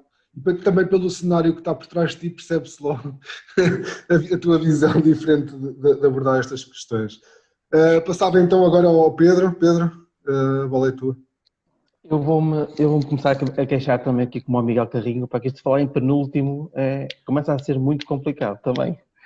Portanto, parabéns à Rita e ao Frederico por terem colocado algumas das questões e terem abordado muitos temas com os quais de facto eu concordo e com os quais eu me revejo. Ora bem, eu ia fazer aqui uma mistura de apontamentos pessoais e apontamentos da empresa para, no fundo, tratar de ter uma visão convergente do futuro. Eu tenho ouvido várias vezes, e pessoas muito respeitáveis e que me admiro muito, que um profissional da área do petróleo é um profissional desempregado, um profissional da área da água é um profissional com emprego no futuro. O que é que isto quer dizer? E nós todos, como percebemos rapidamente, fazendo duas contas, que de facto os valores associados aos salários de uns e de outros no nosso país não são sequer equiparáveis, apesar do valor ser visto de forma completamente diferente. O que quero dizer é que me parece, e portanto isto é uma opinião pessoal, que o setor da água é um setor onde há imensas oportunidades de quer crescimento e quer continuidade. Portanto, quem quiser um emprego estável, portanto, provavelmente nos nossos serviços encontrará. O que também me parece, e que eu acho que é uma certeza absoluta, é que as ferramentas que nos trouxeram até aqui, ou seja, todo o milagre português que nós recebemos das gerações anteriores e que, de facto, nós temos a obrigação de o saber gerir bem e a obrigação de lhe dar continuidade em prol de um serviço público essencial à vida e que é fundamental para reagir a episódios como este, tem de ser preservado e tem que ser melhorado. E, portanto, parece-me que é uma herança que nós, além de termos que a conservar, temos que deixar às gerações vindouras um legado que tem que ter um potencial profundamente estratégico no nosso país. O que também acho que está à vista de todos e que é óbvio, é que nós não podemos ter a mesma abordagem, com as mesmas ferramentas, com as mesmas estratégias que utilizamos no passado, para resolver os desafios que nos são postos no futuro. E se nós todos, que já andávamos a discutir antes do Covid, algumas necessidades de alteração, quer das políticas que estão seguidas para gerir a água, quer para a visão que nós tínhamos para ter na água e no ambiente um objetivo estratégico, um ativo estratégico do país, parece-me que às tantas resulta daqui que nós temos mesmo que ter algum tipo de ação diferente. Portanto, dito isto, e agora é um apontamento também pessoal, o que me parece é que nós devemos atuar em 3 eixos fundamentais. O primeiro é o eixo dos clientes. E quando falo em eixo de clientes, nós temos de perceber quais são os serviços que nós devemos dar aos clientes e que possam potenciar a relação que esse cliente tem com a empresa de águas e também como é que nós havemos, de uma forma muito quase sistémica, arranjar a forma de garantir que as pessoas têm acesso à água e que conseguem pagar as suas contas de água. Isto tem impacto em duas coisas, que é o impacto na parte da faturação e na recuperação da dívida. Muitas vezes é um problema sério das empresas gestoras de água. Okay? Portanto, parece-me quase uma questão de eficiência. E uma coisa que parece relativamente simples, obriga um esforço gigantesco da organização, da alteração de processos e utilização de ferramentas tecnológicas por parte de todas as pessoas que trabalham com os clientes e como é que organizam as suas empresas. Por outro lado, e este é o segundo eixo, parece-me que há que ter em atenção questões muito práticas. Portanto, tudo aquilo que for relacionado com as questões da água não faturada, as influências indevidas, a questão da eficiência das etapas e a questão do reaproveitamento das energias que nós temos nos nossos ativos, a pergunta que se faz é: o que é que nós estamos à espera para colocarmos as nossas infraestruturas que foram construídas no passado a serem mais eficientes e a darem resposta de maneira a dar melhor serviço e mais acessível à população? Portanto, parece-me que o esforço no segundo eixo, na parte de eficiência, é um esforço que tem que ser continuado e tem que ser fortemente cristalizado e usar ferramentas digitais para que ele possa ser potenciado. Nós todos sabemos que há limites de investimento em infraestrutura que não são possíveis continuar a garantir do ponto de vista financeiro, não têm racionalidade financeira se não forem utilizadas ferramentas digitais que possam ajudar os decisores a alterar a sua estratégia relativamente à questão da gestão de ativos. E, portanto, parece-me fundamental nisto. O terceiro eixo, eu creio que é um eixo da exploração de novos negócios. Já falaram em alguns, com os quais eu também me revejo, muitos deles relacionados com a questão da disponibilização da quantidade massiva de dados que as entidades gestoras dispõem para gerir os seus sistemas. Portanto, esses dados, com certeza, que são importantes para outras entidades gestoras, para outras entidades que participam na vida das pessoas e que podem ser aproveitados, quer para tomar decisões fora das áreas de negócio da empresa, mas também que possam potenciar a melhoria da tomada de decisão dentro da própria empresa. Também há outros eixos de novos negócios que passam pela exploração de novas fontes de energia, e aqui falo nomeadamente na questão que é uma questão, isto é uma questão moderna, digamos assim, saiu na semana passada no decreto-lei que regula e potencia muito bem isto, que é a questão do reaproveitamento da produção e distribuição de biogás. Mas também por outras questões que estão até mais relacionadas com os novos serviços que nós podemos dar aos clientes e que podem ser muito utilizados. Isto tem impacto direto nas decisões que o próprio regulador tem, mas eu creio que muitos dos nossos cidadãos ficavam agradecidos se nós pudéssemos oferecer, com a informação que temos, novos serviços que não estão diretamente relacionados com os serviços de água. E de uma vez por todas, pensamos que a água, com que as empresas de água podem ter um papel preponderante digamos, na transição que as cidades têm que fazer do passado para serem centros de inteligência urbanos. Portanto, toda esta questão que se fala do 5G, todo o apoio que todas as entidades que gerem a vida das pessoas no cotidiano urbano precisam para tomar decisões, podem ser muito apoiadas nas decisões das águas. E quando falo muito apoiadas nas decisões das águas, não falo em algumas vezes experiências menos boas, que é quando uma empresa de água funciona muito bem, então há que meter mais serviços em cima que nada tem a ver com a água, sejam os parques de estacionamento ou resíduos sólidos ou o que for. Isso não interessa. Fala-se em aproveitar a própria estrutura e o próprio funcionamento de uma empresa de água para servir como polo inteligente e que seja agregador e distribuidor de inteligente pelo resto da cidade. O que me parece muito relevante também aqui é falar nas comunidades, quer sejam as comunidades energéticas, quer sejam as comunidades alimentares. O consumo de alimentos como está a vir a crescer, portanto, nós não podemos almejar ser mais pobres, nós temos que almejar ser mais ricos. Ser mais ricos, vamos consumir mais. Temos é que consumir de forma inteligente. Consumir de forma inteligente quer dizer consumir mais energia, quer consumir mais alimento. Portanto, estar a virar as costas à produção de alimentos, que é um usurpador do consumo de água e das reservas de água que nós temos e que basicamente acabam por ser mais uma vez estratégicas, e tirar as empresas gestoras de água dessa discussão, parece-me que é uma discussão que não faz muito sentido. E, portanto, o triângulo água, energia, alimento, parece-me que cada vez faz mais sentido, mesmo dentro de ambientes urbanos. E, portanto, isto pode ser uma ideia disruptiva, mas o que me parece é que também as empresas de água têm, pelo menos o desafio, não falem de dever, porque isto não é dever, porque as empresas de água têm feito um trabalho exemplar e têm garantido a saúde da população portuguesa de uma forma completamente quase irrepreensível, não é? Não tem dever nenhum a não ser servir, mas tem, pelo menos, a possibilidade de pensar como é que podem garantir que a exploração de novos negócios onde eventualmente não há mercado e eventualmente as suas competências não estão afinadas para isso, podem ajudar no fundo, a explorar novas atividades de negócio e que possam ser, no fundo, também geradoras de próprio valor.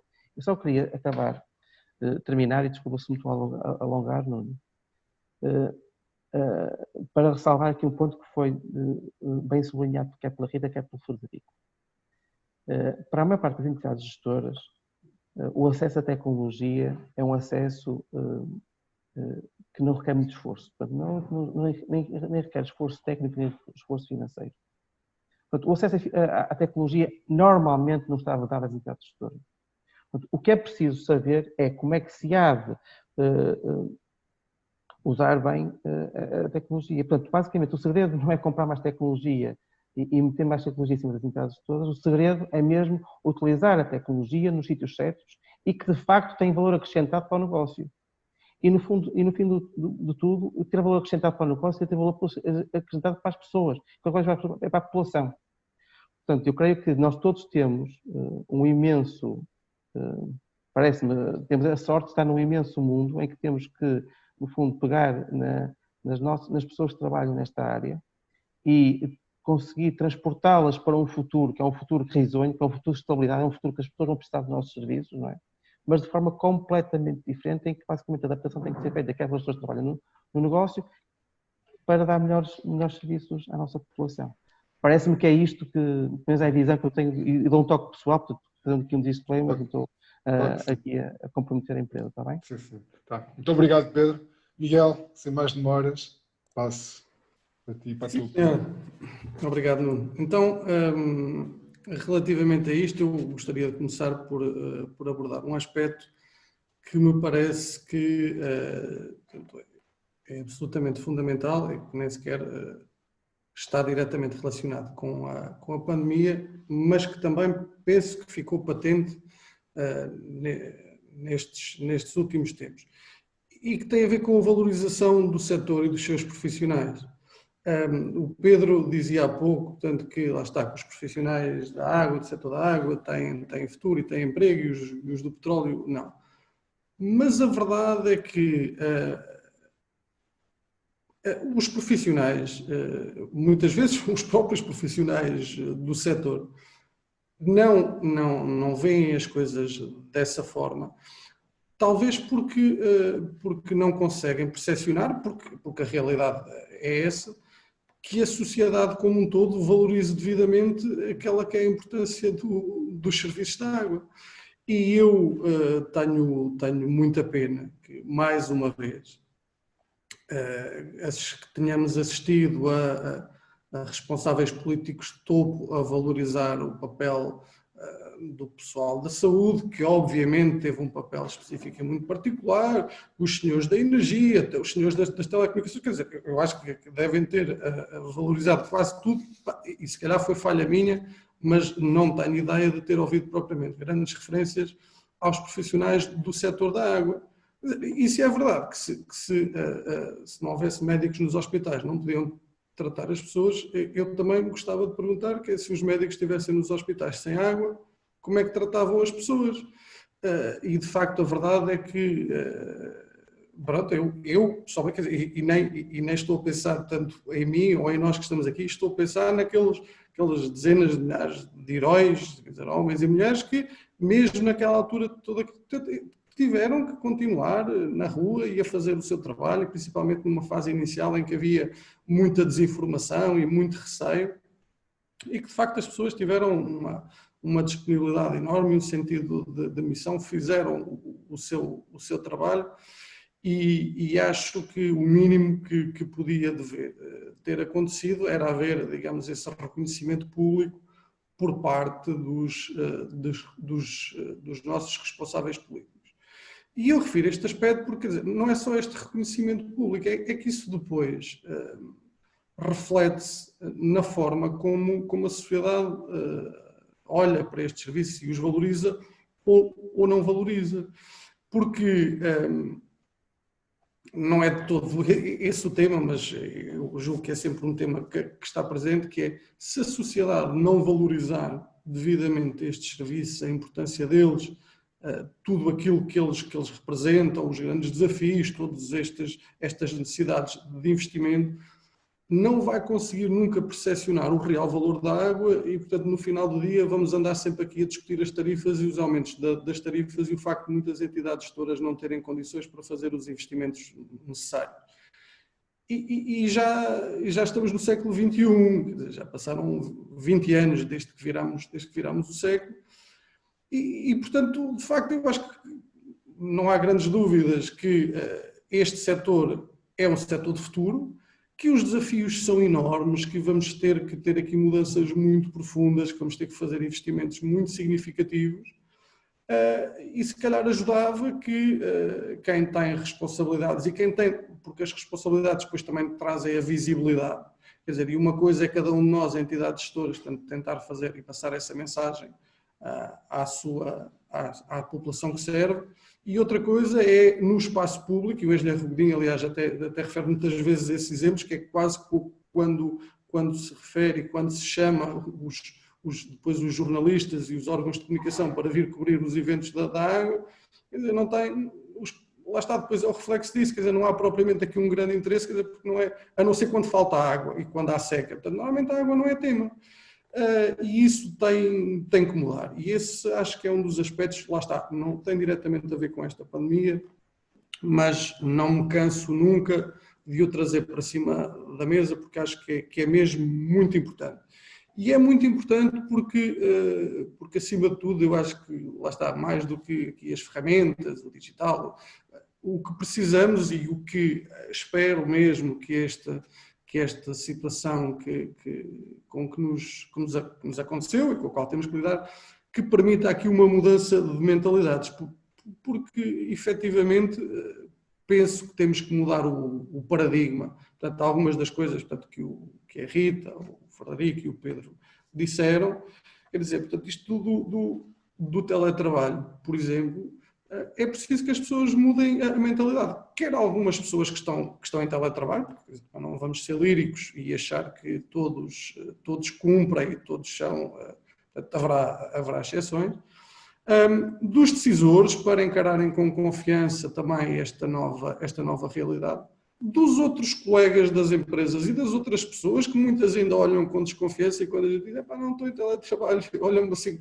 fazem assim aquele sorriso do género, sim, estás de férias em casa, portanto sem fazer nenhum, portanto eu tenho que andar aqui a fazer o meu trabalho. Portanto, isto passa muito por uma mudança de mentalidades, portanto a própria relação com o cliente, nós conseguimos, penso eu, e por força das necessidades, dar aqui uma resposta e manter a capacidade de relacionamento com o cliente, reforçando o atendimento nos canais digitais, se calhar até, em alguns casos, passando a aceitar que se fizessem contratos sem recurso à documentação física, digamos assim, o que antes da pandemia não acontecia. Quer dizer, mas depois temos aqui situações que não deixam de ser um pouco anacrónicas. E vou dar mais um exemplo de uma questão que discutimos na Comissão aqui há uns tempos e que também já tive a oportunidade de trazer a público e que é depois do quadro legal e normativo, que nos traz um conjunto de limitações, portanto, quer como o Pedro dizia, por exemplo, em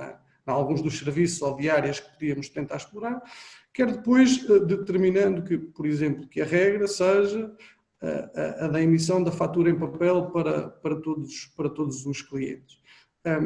Num contexto em que estamos aqui a discutir o digital e a transformação digital e tudo digital, obviamente que tem que se garantir o acesso a todos, haverá pessoas que não terão condições de receber a sua fatura de outra forma. Agora, para todas aquelas que o podem fazer, porquê é que há de ser a fatura em papel? Porquê é que, portanto, e nós fizemos essas contas assim, numa estimativa um pouco tosca, mas que não deve fugir muito da realidade. Portanto, todos os anos se gastam dezenas de milhões de euros pelo conjunto das entidades gestoras na emissão e envio por correio de faturas em papel. Será que isto faz sentido? Quer dizer, estamos aqui a discutir estas coisas, estamos a discutir a descarbonização e estamos a discutir a economia circular. Não, mas depois a fatura em papel, isso tem que ser para o cliente, porque isso, coitado do cliente, então agora tem que receber a faturazinha lá em casa em papel, não pode ser de outra maneira. Quer dizer, isto não faz sentido. E este é apenas um dos exemplos que me leva a crer que, de facto, acima de tudo, o que nós precisamos aqui é de uma mudança de mentalidades.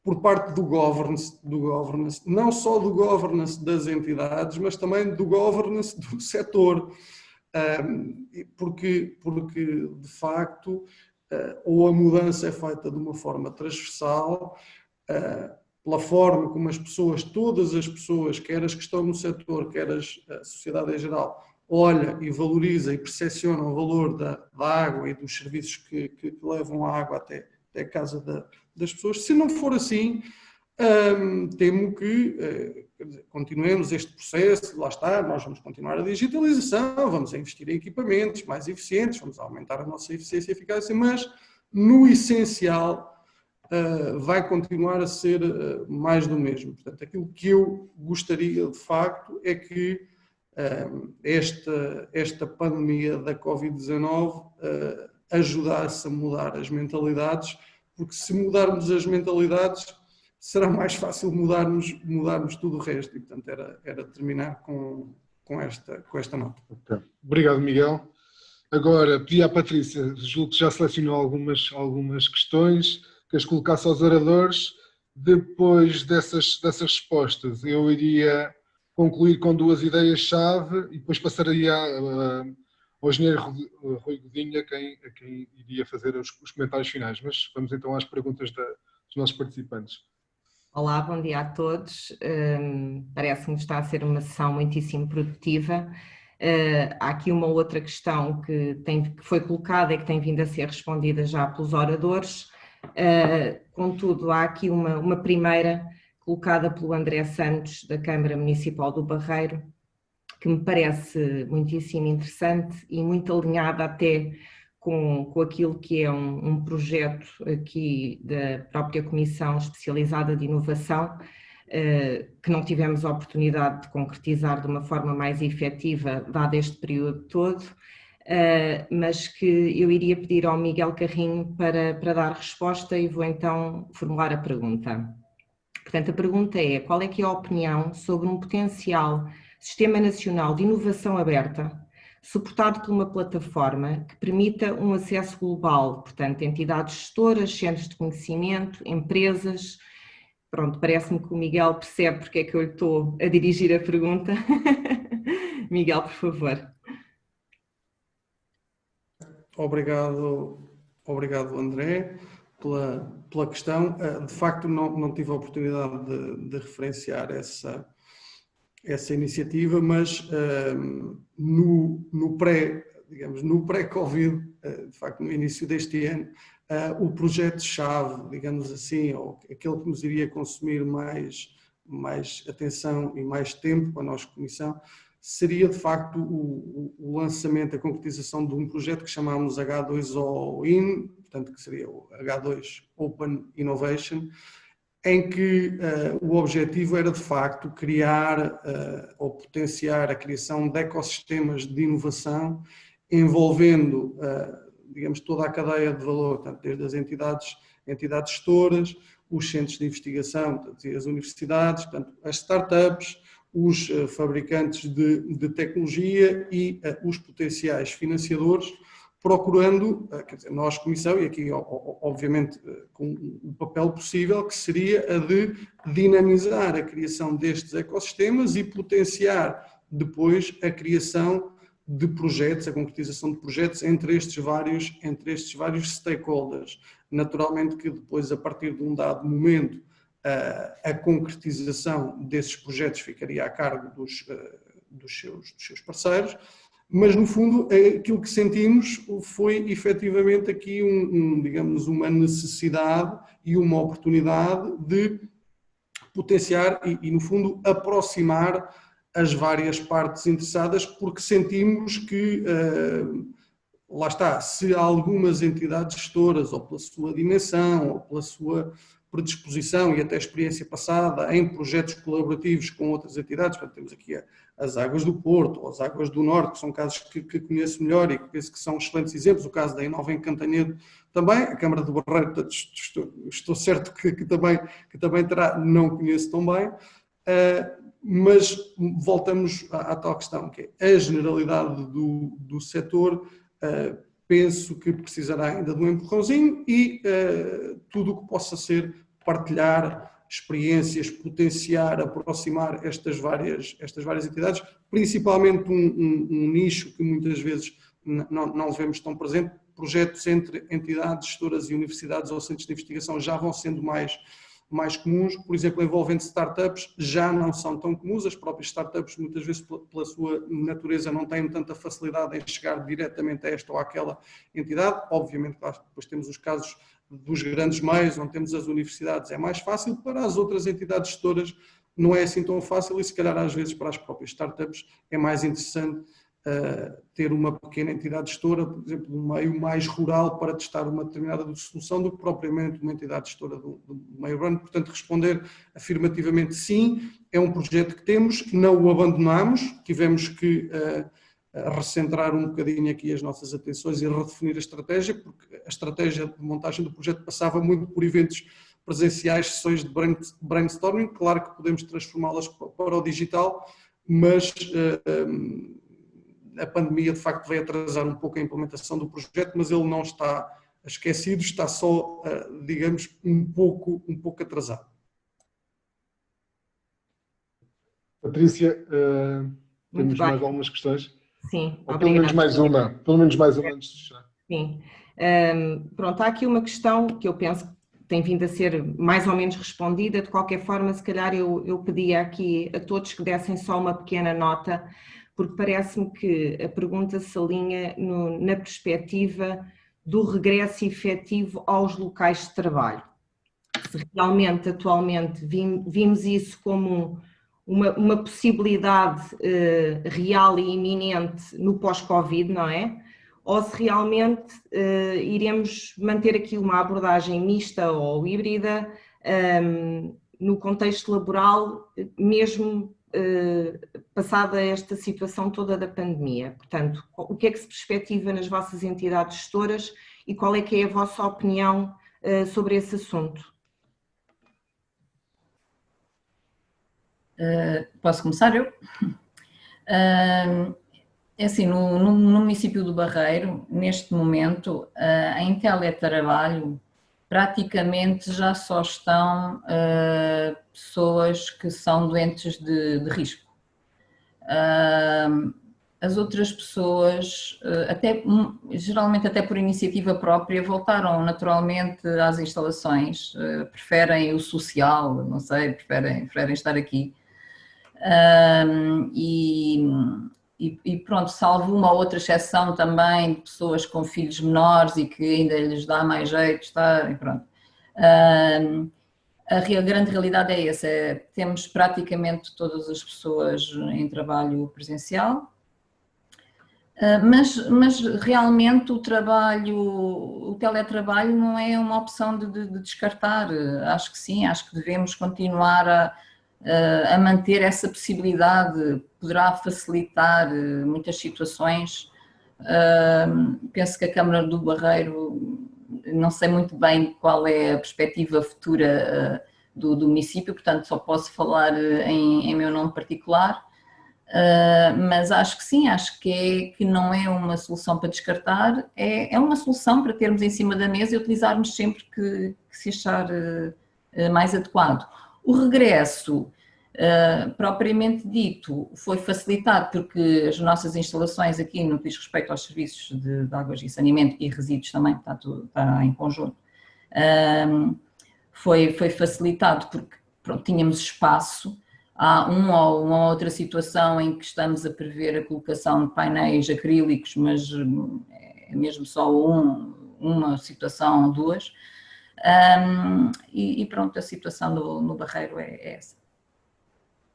Muito bem, obrigado. Alguém quer dar mais a sua opinião sobre a questão do trabalho remoto? Ou fecharíamos agora e deixas-me só dar aqui duas ou três notas muito rápidas a propósito do teletrabalho. Portanto, como referi, nós vamos ter um webinar já dia 16, especificamente sobre este tema, mas dar aqui duas ou três notas, portanto, que são notas e opiniões pessoais.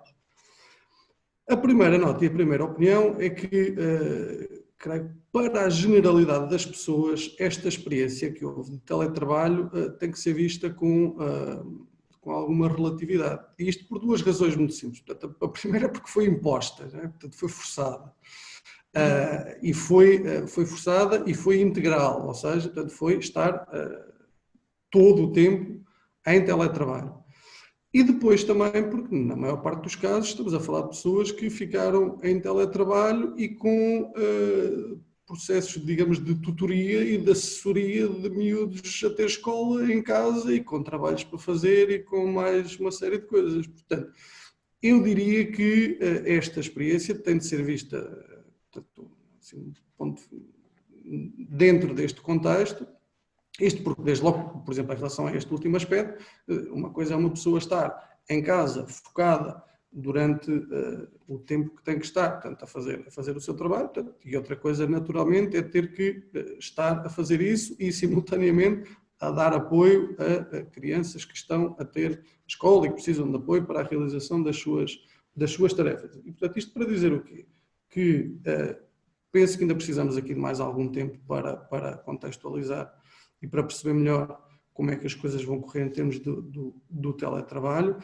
Eu acredito, pessoalmente, na valia deste modelo. Aliás, portanto, eu próprio posso partilhar essa experiência, portanto, já muito antes desta pandemia, portanto, já há muitos anos que eu, normalmente, em alturas em que, eu costumo dizer, na altura do relatório de contas, na altura do orçamento, na altura portanto, nas alturas em que eu preciso de estar sossegado, já por norma fugia, entre aspas, refugiava-me em casa, a trabalhar, porque precisava de facto ter esse sossego, essa concentração para poder fazer determinadas coisas. E, portanto, vejo isto como um modelo muito válido. Admito que não seja para todas as pessoas, admito que haja pessoas que valorizem de facto o social. Acredito que haja outras que possam valorizar. Eu acho que isto vai ter que funcionar numa base voluntária, entre acordo entre a entidade e o trabalhador, e provavelmente num regime misto, em que teremos, portanto, uns dias de teletrabalho, uns dias na empresa, na minha entidade. Portanto, estamos também já a trabalhar na criação de um conjunto de regras, portanto, e de um enquadramento para discutir e para, digamos, formalizar a possibilidade de criação deste regime para o futuro. E pronto, e acredito que será o futuro, mais dia, menos dia, numas entidades mais que noutras, mas principalmente pensando depois nos novos profissionais e em áreas mais criativas, áreas mais qualificadas. Portanto, também teremos que pensar muito no teletrabalho para conseguir atrair estas novas pessoas que já vão olhar para isto de uma forma muito mais natural. E se nós quisermos talento, e se eu estiver aqui em Salvaterra de Magos, a minha sede, ou na Chamusca, ou em Almeirim, ou bem que possibilita pessoas que estão no Porto ou que estão em Lisboa e que têm esse talento e que não se querem deslocar de lá, mas estão disponíveis para me, entre aspas, vender o seu talento, pô-las a trabalhar assim, do que propriamente ficar limitado às pessoas que residem na minha área geográfica. E, portanto, creio que vai tudo depender caso a caso, mas não tenho dúvidas que será o futuro. Obrigado, Miguel. Obrigado, Patrícia, pela seleção das questões e pela colocação aos oradores. Eu acho que há duas ideias aqui chaves a reter deste nosso webinar. A primeira é que a inovação é uma ferramenta fundamental para a mudança, para responder aos problemas que nós temos no nosso setor de forma diferente.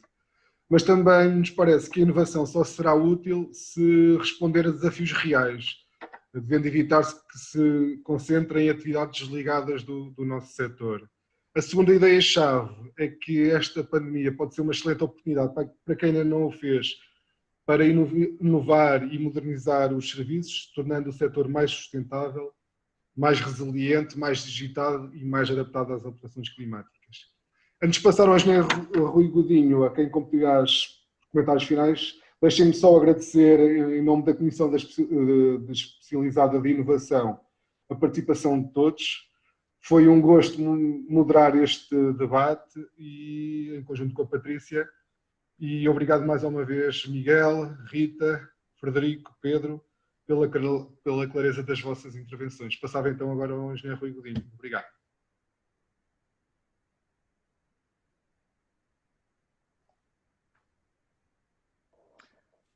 Mais uma vez, bom dia a todos. creio que me estão todos a ouvir bem e a ver também. Obviamente que a minha primeira palavra, após o cumprimento de boas-vindas a este webinar, é agradecer a vossa participação, a vossa disponibilidade, a vossa participação, o vosso empenho e a forma como vão fazendo, não só no dia-a-dia, mas também nas situações mais complexas, como é esta que estamos a viver, vêm fazendo uma reflexão, e uma reflexão que tenha resultados concretos e práticos no que toca à vossa atividade, à nossa atividade no setor da água. Eu não me canso de dizer e direi sempre, até que deixe de ter razão para o fazer, e espero nunca ter, de que as comissões especializadas da APDA são a verdadeira seiva que alimenta o trabalho da nossa associação. Não fora o trabalho extraordinário que os quase 300 membros das 14 comissões especializadas, a qual a vossa é uma delas, grupos de trabalho e o núcleo de jovens profissionais, nós não teríamos a quantidade de informação, de debates, de ideias, de debates transversais ou horizontais, de propostas que permitem que a APDA, depois, através das sínteses que o Conselho Diretivo possa fazer e tem feito relativamente a todo esse trabalho, para ter as posições e ter opiniões e formular propostas de políticas públicas que estão, também não tenho nenhum pejo em dizê-lo, claramente na vanguarda do que se passa em Portugal. Na vanguarda do que se passa em Portugal, e não só, hoje temos também o privilégio de poder partilhar todo este trabalho internacionalmente, em organizações onde estamos representados, e onde estamos representados, quero-vos dizer com toda a franqueza e com toda a satisfação que estamos representados não por um mero convite ou por uma mera cunha de entrada. Estamos lá porque fomos eleitos, que é uma coisa muito diferente. Portanto, fomos escolhidos pelos nossos pares e pelos nossos pares internacionais. O que quer dizer que também aí alguma coisa relevante do nosso trabalho, do vosso trabalho e de muitos outros que, como vocês, trabalham pro bono permanentemente com a APDA, tem reflexos. Nunca vos agradecerei suficientemente a todos a forma como nós temos podido reunir este corpo extraordinário de competências e começava já por aí, e não de voluntarismos, como bem disse a Rita, e não de voluntarismos. Temos procurado exatamente eliminar os voluntarismos e colocar a competência, a experiência, a forma de saber fazer e aprender a saber fazer para sermos melhores. E foi assim que se respondeu, efetivamente, a esta situação absolutamente sem precedentes em que estamos envolvidos, particularmente desde 18 de março, quando foi declarada a situação de emergência pelo Presidente da República, em Portugal e no mundo, com esta situação provocada por um vírus insidioso, difícil, portanto, de conhecer e de atacar, mas que será derrotado, como sabemos e como temos fortes convicções que vai ser, independentemente de todas as enormidades que por aí pululam pelo mundo fora e os negacionismos sobre o papel da ciência e o papel da capacidade do conhecimento, portanto, para seguirmos em frente. A humanidade já teve e defrontou situações graves como esta, provavelmente não tão grave. Nos últimos 100 anos é a situação mais complexa do ponto de vista da saúde pública e do ponto de vista económico e social que nós vivemos, mas venceremos. E o setor portou-se, de facto, ao mais alto nível.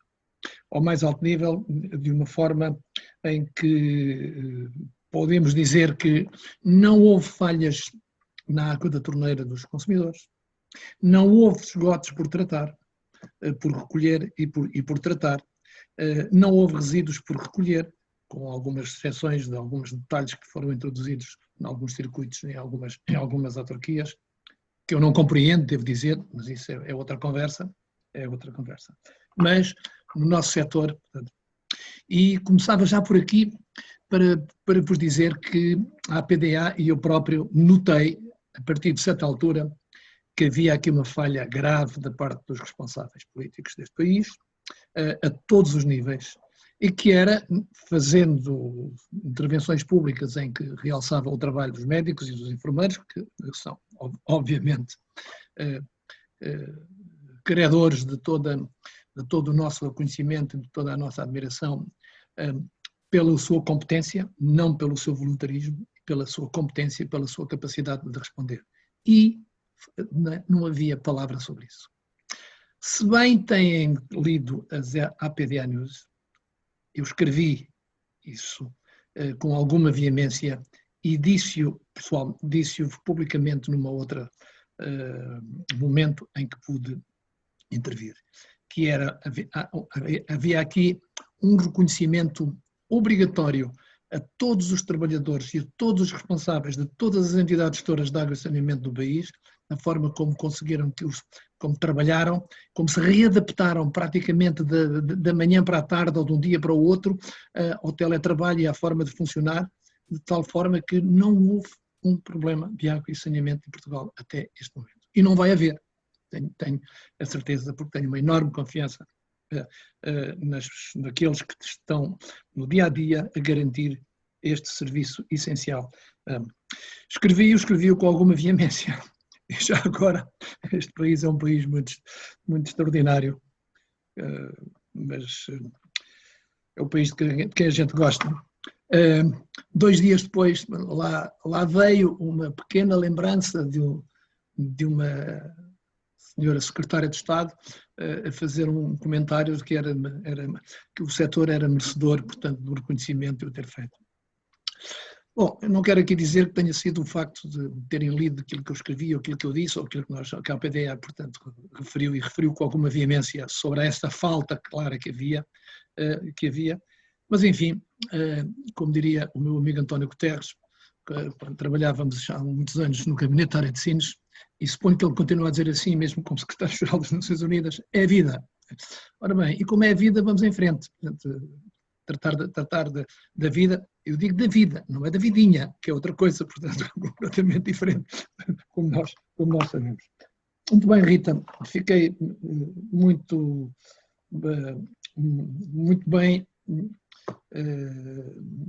bem tocado e verifiquei, claro, não houve voluntarismos, houve competência. É isso, efetivamente, que é preciso sublinhar no setor. E continua e vai continuar a haver competência. E nós temos o nosso contributo, o contributo que nós podemos dar para old ways don't open new doors. É isso, Frederico, é isso mesmo. Portanto, os caminhos, portanto, anteriores, ou seja, o velho normal ou o novo normal não vai ser igual ao velho normal. E mal de nós, se o fosse, vamos ter certamente soluções completamente diferentes. E já que estamos a falar de um webinar desta comissão especializada tão importante que é de inovação, deixem-me sublinhar mais 2 pontos, portanto, para não amassar muitos. É verdade que a tecnologia é importante, mas nós desde há muito tempo que vimos sublinhando, escrito, propondo em vários sítios e em vários fóruns e em vários trabalhos onde temos participado, de que a inovação não é meramente uma ferramenta. É efetivamente, mas não é. A mera externalidade, as meras externalidades que a inovação pode provocar na economia e em todos os setores, sejam serviços públicos ou outros, é curto. A inovação é mais do que isso, é uma estratégia. E como tal, nós preparámos-nos na preparação do Pensar 2020 para que ela fosse considerada exatamente como um eixo estratégico fundamental, com 3 grandes áreas a serem consideradas. Naturalmente, atualização tecnológica permanente, mas também organização e métodos. Vocês passaram por isso aí em algumas das vossas intervenções. Organização e métodos e também, portanto, que com tudo isto, com a criação do conhecimento, através do tratamento de toda a informação que é possível nós reunirmos, produzir exatamente esse novo conhecimento para que haja reflexos, de facto, na nossa atualização digital, mas também na nossa organização e na capacidade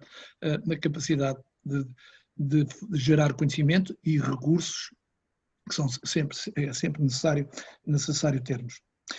É difícil, tem sido difícil ver isto em muitas esferas da nossa de responsabilidade do nosso país. Ainda agora, portanto, está a começar o trabalho do PensaARP 2030 e mais uma vez estamos com um documento na mão que ainda está muito aquém daquilo que é desejável.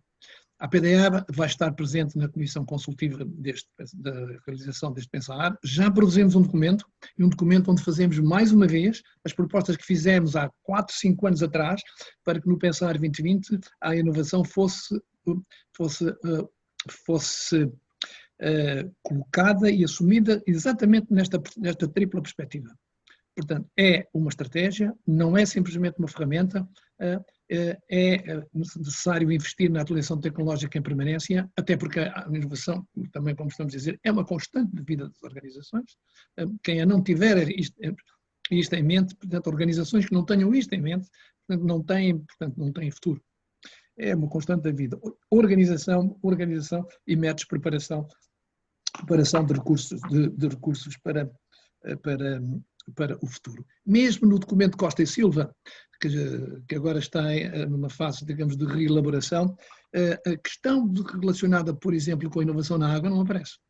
Não aparece. Apesar de alguns documentos terem sido enviados ao professor Costa e Silva, eu próprio o fiz, relativamente à necessidade de introduzir, introduzir de uma forma finalmente avançada as questões da água, portanto, num documento estratégico para o país.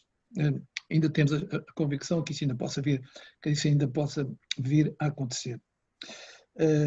O documento que, entretanto, mandamos para o enquadramento do PensaARP